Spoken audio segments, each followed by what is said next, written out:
Grandma by James Hancock. Read by Daniel Adwell. There was something strange about Grandma's recliner.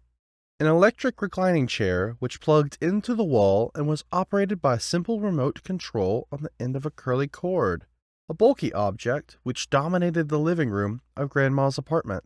Small television, polished oak wall unit for displaying photos from yesteryear, a coffee table with a lesser chair against it, and the beast, a large block of green cloth, sewed over chunky arms, thick seat cushions, and a deep and sturdy back.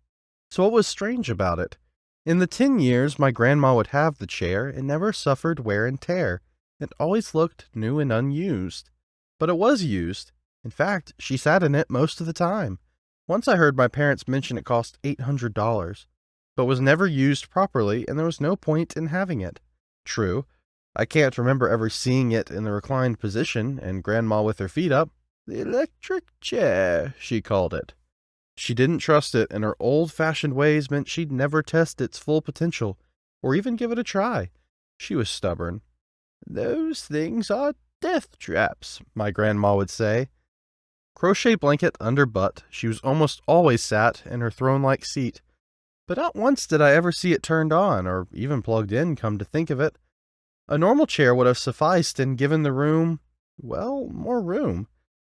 An old checker set was always laid out on the coffee table, ready for play should anyone want to challenge my grandma. And they did. Strangers would pop in for 10 or 15 minutes and try to win a game against the master. Sometimes they were gone in a little over 5 minutes, not even stopping to take off their coats or shoes. My grandma was notorious for her speed and ferocity when it came to dispatching opponents on the checkers board. Many challengers, mostly teenagers or 20-somethings from the neighborhood, and all of them were in-and-out victims. After destroying each opponent, my grandma would pull out her little notebook from under the seat cushion and write in the details of yet another victory. Hundreds of vanquished foes reduced to a name, date, and time. The list of losers, my grandma would say. Loneliness wasn't the stereotypical conclusion to my grandma's life journey. She had a lot of guests. Every time I visited, at least 2 would come calling, and they were obviously gluttons for punishment, as I saw the same faces returning for more. They were always in a hurry, eager to sit in the challenger seat and get the game started. Some of her opponents would use colorful language, so Grandma would send me to her bedroom until they were gone. I'd sit on her bed and endure the sweet smell of lavender powder, whilst occupying myself with one of her many jigsaw puzzles. And when it was just the 2 of us again, she would give me a cookie from the jar on the shelf beside the coffee.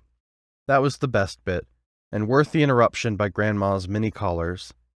Another one bites the dust, she would say, and then nod towards the kitchen and give me a wink.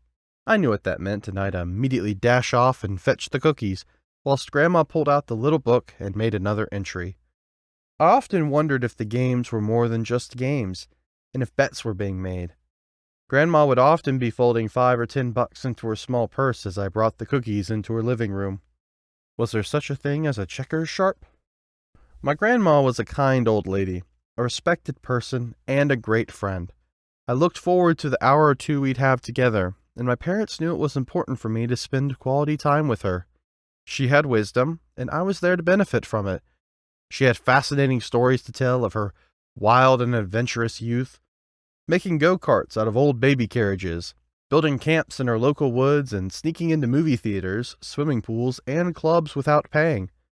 My grandma was a tomboy and quite rebellious in her day, but now she was just your typical quiet old lady.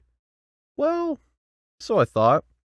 You see, there was a lot more to my grandma than I knew, and when she died at the young age of 77, I learned an interesting secret about her and that great chair of hers. Secret my parents were also blind to. She was a formidable checkers player, that much was true, but the local lads weren't as interested in the game as I'd been led to think. In fact, my memories of the clack-clack sound of wooden checkers pieces being played were false. My mind had lied to me, and remembered sounds that were rarely made.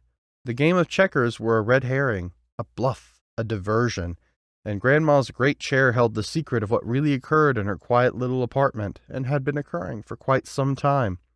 After the funeral, when my parents were clearing through her belongings and quite by chance, they discovered a something hidden behind the fabric covering at the back of the recliner, past a Velcro sealed slit in the cloth and hidden within the sturdy frame and working guts of Grandma's electric chair.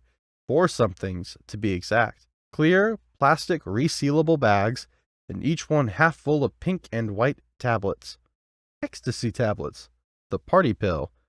For every so-called challenger from our neighborhood I had witnessed, there were 10 I hadn't, and my grandma's side business had gone undetected for nearly 9 years, for most of my youth. She was both notorious as a checkers player and as a drug dealer, a very successful drug dealer. My parents were clueless and speechless.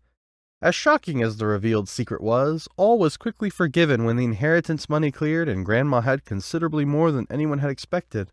The police couldn't confiscate the money, as all payments to Grandma's bank were cash, and without a record of how she got it. They took her little book, though, full of names, dates, and times. Not checkers wins, but drug sales, carefully entered without mention of money.